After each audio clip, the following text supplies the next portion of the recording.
Be Different podcast is back, and we're not at Dana's this time. We reserved that for Friday afternoon when we had the Barstool guys in, as well as CJ Anderson. We're back in our normal location. Your hosts, Brad Redford, Greg Wichard, and Nick Given, since he recruits, are here as well. And we have a special guest on the phone. The special guest played over 135 games as a Xavier Musketeer. He's known as a defensive stopper, a three-point shooter, a high-energy guy, high-flying, always talking. He's known, especially still around here, for that amazing game winner versus Virginia Tech in Puerto Rico, which is still one of the best shots, not only by a Muskie, but one of the best endings and shots of a game, honestly, in college basketball history.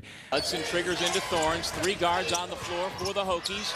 The shot, little short. The putback with 2 seconds to go is good for the lead. The Musketeers back the other way for the win. He got it! He got it! He's got it! He got it! The Musketeers go on to the championship game on Sunday. Well, they're going to review it, but it sure looked good. It's never over till it's over.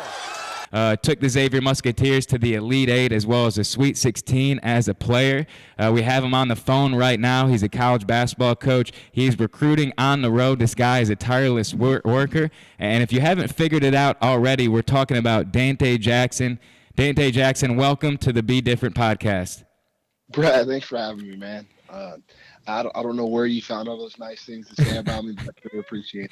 I promise you, Dante, it was not that hard. It was relatively easy for me to find all of those big-time stats, because you're a big-time guy, Coacher. Yeah, I don't know about that. I think you must have, paid Tom Iser a lot of money to look up all that stuff. Well, T.I. is a great man. I mean, me and you know that better than anybody. T.I. has done media over at Xavier for years and years and seen this program build up to where it is right now, the number 2 team in the country in the AP poll, number 3 in the coaches. I'm not sure why they're sliding the Musketeers, Dante. But you're on the road recruiting right now. I want to get people in touch with what you're doing. Your coaching career, you've been all over the place since your time was done as a player at Xavier. GA at Ohio, GA at Xavier, went to Northern Kentucky, was out of the coaching business for a year, went to Air Force. Now you're at Robert Morris under a great head coach, Andy Tooley. Dante, how is everything going with you on the coaching front? It's terrific. I think in one front, I've been one of the unluckiest guys, but on the other front, I've been one of the luckiest guys, if that makes any sense. Yeah. I was an assistant at Northern Kentucky, which was wonderful. Was hired by Dave Beazold there. And then just after a year, we were let go. They decided to go in a different direction, and found myself without a job for about a year, and really struggled. Didn't know what I wanted to do. Didn't know how I was going to get back in, and got lucky that Dave Pilipovich at the Air Force Academy hired me, which was an incredible time, great experience. And then I was there for a year, and then Coach Toole had an opening, and I really have to thank Luke Murray for giving me the heads up. But he reached out to me and said, "Hey, Coach Toole has a spot open. Would you be interested?" And I jumped on it. Coach Toole hired me last June, and truth be told, man, the past year has been great. We've got a young team. I'm with a young staff, a young head coach that's energetic, that's smart, that's intelligent. So knock on wood, the future is bright at Robert Morris. Yeah, the coaching carousel is a dangerous game at times, and you being a younger coach in the business have been a casualty already. But you're out of coaching that year. I mean, you touched on it briefly. You make it from a GA. You're now an assistant coach at the Division I level. Your head coach gets let go. He has to move on. Therefore, you're out of a job for a full year. You're out of coaching, which you obviously wanted to do. Can you touch a little deeper on that transition process, being out for a year? And I think the way that I look at it is, I mean, how cool of a story it is that you stuck with it, you stayed with it, and you're back to doing what you love. Yeah, and you know what? Again, I think I've got a unique perspective because at the time, in 15, I had a 4-year-old daughter who I honestly hadn't seen a whole bunch And it was one of those situations where getting let go was like the worst thing, but it was also the best thing because I went home and I was able to be a dad for a year and you do that, which was terrific. But I was also able to kind of sit back and really figure out if I wanted to be in the coaching profession, because it's a grind. It's different. You know, the hours are always, you're typically always away from your family. But I think being able to mentor and impact people's lives and young men's life in particular was something that like I just couldn't get away from. But during that year, man, like it was crazy because, you know, I went to different college practices. I obviously watched it on, you know, I watched it on TV a ton. I actually coached my high school team. I helped out with some AAU stuff. I read a lot of books. Really just tried to stay connected within the game as well as I possibly could. And again, I got really lucky when Dave called and offered me the job at Air Force, because that typically doesn't happen. Like you don't typically have a gap in your resume and then, you know, you're able to kind of bounce back in. And so I got really, really lucky. How well do you remember that call when Dave called you at Air Force? I remember it like it was yesterday. I was in the Nike store at Jeffersonville. I had a part-time job at the Nike store at Jeffersonville, and I was off that day, but I walked in to do some shopping. He gave me the call and he said, "Hey, Dante, I had a couple irons in the fire, if you will, at a couple other spots."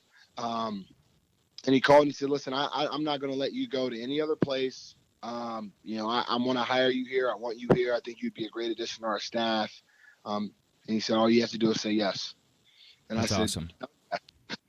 That's great. Well, I know I was happy for you as well as everybody else that you've played with and that you've been around over the years. Your energy is something that you remember. And I'm sure one of your mentors that you think about a decent amount of the time, a guy that you played for, a guy who is in the spotlight right now. A lot of headlines coming out about your former coach and one of my former coaches, Sean Miller at Arizona. We're all very familiar of the story at this point. ESPN came out with a headline, Mark Schlabach, that Sean Miller had discussed via a wiretap the payment of $100,000 to secure DeAndre Ayton. Since that time, which was last Friday, there's been a lot of misinformation as to whether that was true or not. Timelines have not matched up. There's even question in terms of, was it actually DeAndre Ayton that Sean Miller was speaking about, or did anything even happen? Sean has come out and vehemently denied these reports. He said there's no truth to it. He'll be vindicated from everything. What do you make of really what it looks like on the outside is a little bit of a mess here? God, you know what, man? Like truth be told, because I know Coach. He recruited me, you know, years ago. You know, one of my heart breaks for him because it's never a good situation to be in when your name comes up in an FBI investigation. I think that first and foremost, because I think what happens is a lot of times is, you know, these some reporters, certainly not you and media types, but some reporters kind of jump the gun a little bit, and because, you know, Coach has got this. I mean, he's one of the best coaches in the country, and so like he's at Arizona, and he's as big time as it gets. You know, it's unfortunate that, you know, he has to go through something like this. Now, you know, I think I personally don't believe it. I really do not believe it. I just think that, you know, Sean has always been great to me. He's been great to my family. And if I can think back to the recruiting process, I wasn't that good, but like he was always by the book. Always by the book. Now, I think you also have to understand that I think the higher you go in the profession, maybe the murkier the waters. But at the same time, you know, like having been around James Whitford, having been around, you know, Ryan Reynolds and Sean Miller and those guys, like I find it really, really hard to believe that it could be true. And my thing is, regardless of whether it's true or not, you know, there's likely some change on the horizon for college basketball. Do you see change happening in the off season, and you being so tied in with the business at this point, do you think that change is necessary?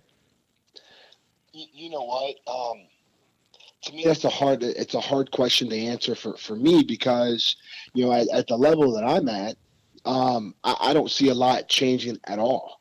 I think it's going to be, the status quo. Now, again, like here at Robert Morris, we aren't recruiting, top 100 kids. And so like we're not in, the recruiting battles we're in with, no offense, but we're in with, a Sacred Heart, or we're in with, Ohio University, and those guys aren't really named in those documents. But do I think something needs to take place? I do, because at the end of the day, if and this is just my belief, I think if you're good enough, if you're mature enough, and you have the right people around you, you should be allowed to go to the NBA. I don't think the 1 year stopgap that's kind of in place now is the best thing for college basketball. But I'm a small time assistant coach at Robert Morris, so like that, all those decisions are above my pay grade. It'll be interesting to see what happens. I was talking with I've been talking with people about this. Obviously it's been a very hot topic within college basketball all year long, especially since the FBI has gotten involved even prior to the season started. But it seems like every couple of weeks there's a new story coming out, and I don't know exactly what it should look like, Dante, but I guess for me is, take a page a little bit from what the NBA has done, and I think Adam Silver's done a really good job of giving the players a strong voice, and they feel empowered, not just as players, but also to speak on what they want to speak on outside of the game of basketball. And they feel like if they do get together, you have Chris Paul as the head of the players committee, that they're able to voice some of their opinions, and Adam Silver and his committee listens to that. I would really love to see more players, former players get involved. You see Jay Williams now. He seems to be taking a stand to try and give players a voice. But I would like to see that connection from the NCAA, people at the top, to coaches, to players, to, try and just make it more of an open discussion and see if there is something that can be done. And whether that means giving guys representation, whether that means, paying, certain players, and I'm not saying a crazy amount of money, but just something to start. That's something, I guess, as a college basketball fan and a guy who played the game at a high level of college with yourself, I would like to see just the players have a little bit stronger voice, and former players help those guys kind of formulate what that means exactly. Yeah, and I love that. I think you're exactly right. You're absolutely right. There's certainly an enormous level of disconnectivity, if that makes sense, from the NCAA, to the current players, to the former players, to the coaches, because the one thing that I know for sure is that every coach I've ever had has always done everything in their power per NCAA rules, to make sure that myself or any one of my teammates were able to live comfortably, and I'm not saying like, they've done anything wrong, but per NCAA rules, if we were allowed to have a lunch, or if they were allowed to bring us over for dinner, if they were allowed to cater in dinner, they always did it. And that's and again, like, I wasn't good enough. Yeah, I don't know if I was good enough to be paid. But the free meals, I think as a college student, like I loved, maybe being able to be paid for the likeness deal would be awesome. But there has to be something kind of put in place that not only benefits the student athletes, but also the NCAA. Now, again, I guess they're non-for-profit, so I don't know what benefit they need more than I think CBS maybe still owes them like $14 billion for the NCAA tournament. So like, I think there's enough money going around if the NCAA wanted to make change for the betterment of the student athlete, I think they could. Yeah, and then there's obviously money there, and coaches at the top, and they're making a ton of money at the Power 5 programs, from the head coaches to the assistants. So you would think from a percentage standpoint that you would be able to funnel some of that at the top, to some of the players that playing in that system. Yeah, 100%. But the last thing I want to see is players boycott any games, because I've seen that go around a little bit with Jalen Rose and Jay Williams. And as much as I like them promoting that, I think it's very challenging to ask a player to sit out of a Final Four game or a Sweet 16 game. You know, they do a lot for that moment as well. So that's not something that I would like to see. Yeah, you know what? Like I would say this, and like you're the Michigan guy, but I know Jalen was like a pretty big time recruit, but like he's really known from the time Michigan went to the Final Four from the Fab 5 years. So like for him to suggest that hey they should boycott the Final Four in the NCAA tournament, I think that's giving that's taken away the next Jalen Rose's opportunity to be known. So like I don't think that's the answer. And I think especially as a coach, it's one of those deals where like you recruit kids for year or 2 years and you bring them into your program and really the only thing you talk about are one, getting a great education and getting a great degree, two, winning your conference championship, and then three, having an opportunity to compete in the NCAA tournament. So I don't think boycotting anything kind of like you is the answer, but I do think something needs to probably take place. Awesome. This again is Dante Jackson on the Be Different podcast. And Dante, before we let you go, I do want to get your thoughts on the Xavier Musketeers this year. Right now, 27-4, 15-3, outright Big East champions, number 1 seed in the Big East tournament. They'll play their first game at noon on Thursday at Madison Square Garden. They have their highest ranking ever in the history of the Xavier program, the very storied program, as you know. Number 2 in the AP poll, number 3 in the coaches. Have you had much of a chance to watch this team? I know you're obviously very locked into what's going on with Robert Morris, but I'm sure you're still connected to what the Musketeers have going on. Yeah, no doubt. I mean, I don't think there's any question that they're one of the best teams in the country. Coach Mack and the staff do an incredible job, and they have so much talent. I think they can beat you in so many different ways. Obviously, Trey at the top and JP, and then you got a guy like Nas, and then you got a guy like Kaiser, and then you got Sean O'Mara, and then you got you go on and on and on and on and on. They have a ton of talent. They're obviously well coached, and I'd be can't be remiss. Like you can't Matt Jennings does a great job in the strength and conditioning department. So like top to bottom, all the way around, like the program is taking off. And so getting ready for the Big East tournament, wish them best of luck. And people ask me, hey, are you going to pick Xavier in your bracket? And my first answer is hey, per NCAA rules, I'm not supposed to have a bracket. But I don't think there's a team that is on a neutral court better than them. Wow, that's a big statement right there. No, I mean, if you look across the country, yeah, and Villanova's beaten them a couple times. Villanova's very, very good, no doubt about it. But like, who else is out there? I know Virginia is really good. Their style of play is unique. They defend.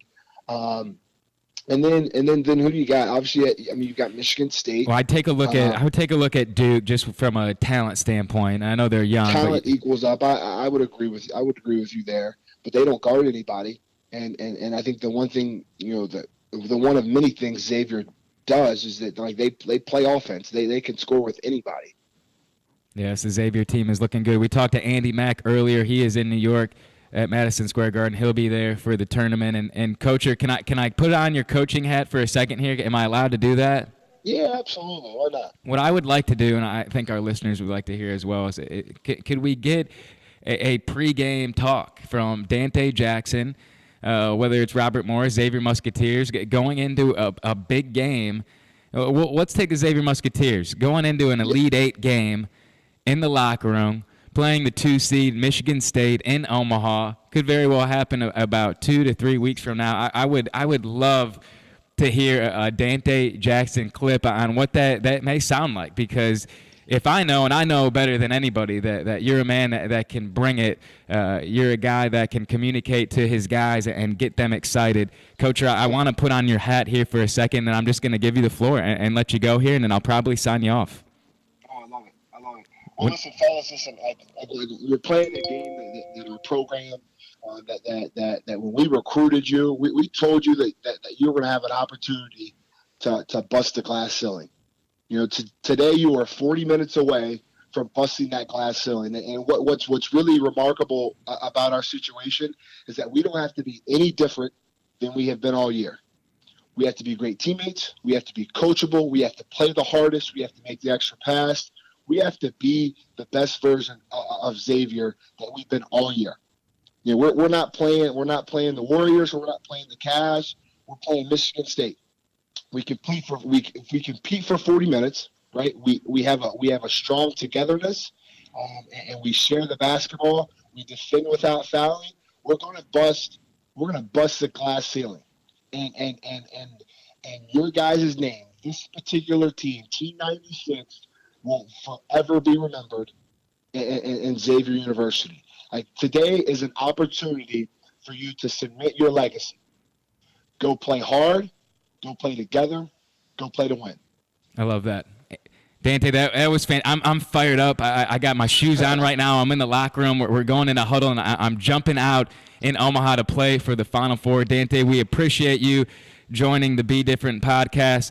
Good to catch up with you in terms of what's going on in your career, talk a little bit about Coach Miller as well as the Xavier Musketeers. So I know still has a very close place in your heart. But Dante Jackson, we wish you the best of luck. Have fun recruiting and enjoy watching some basketball here over the next couple months.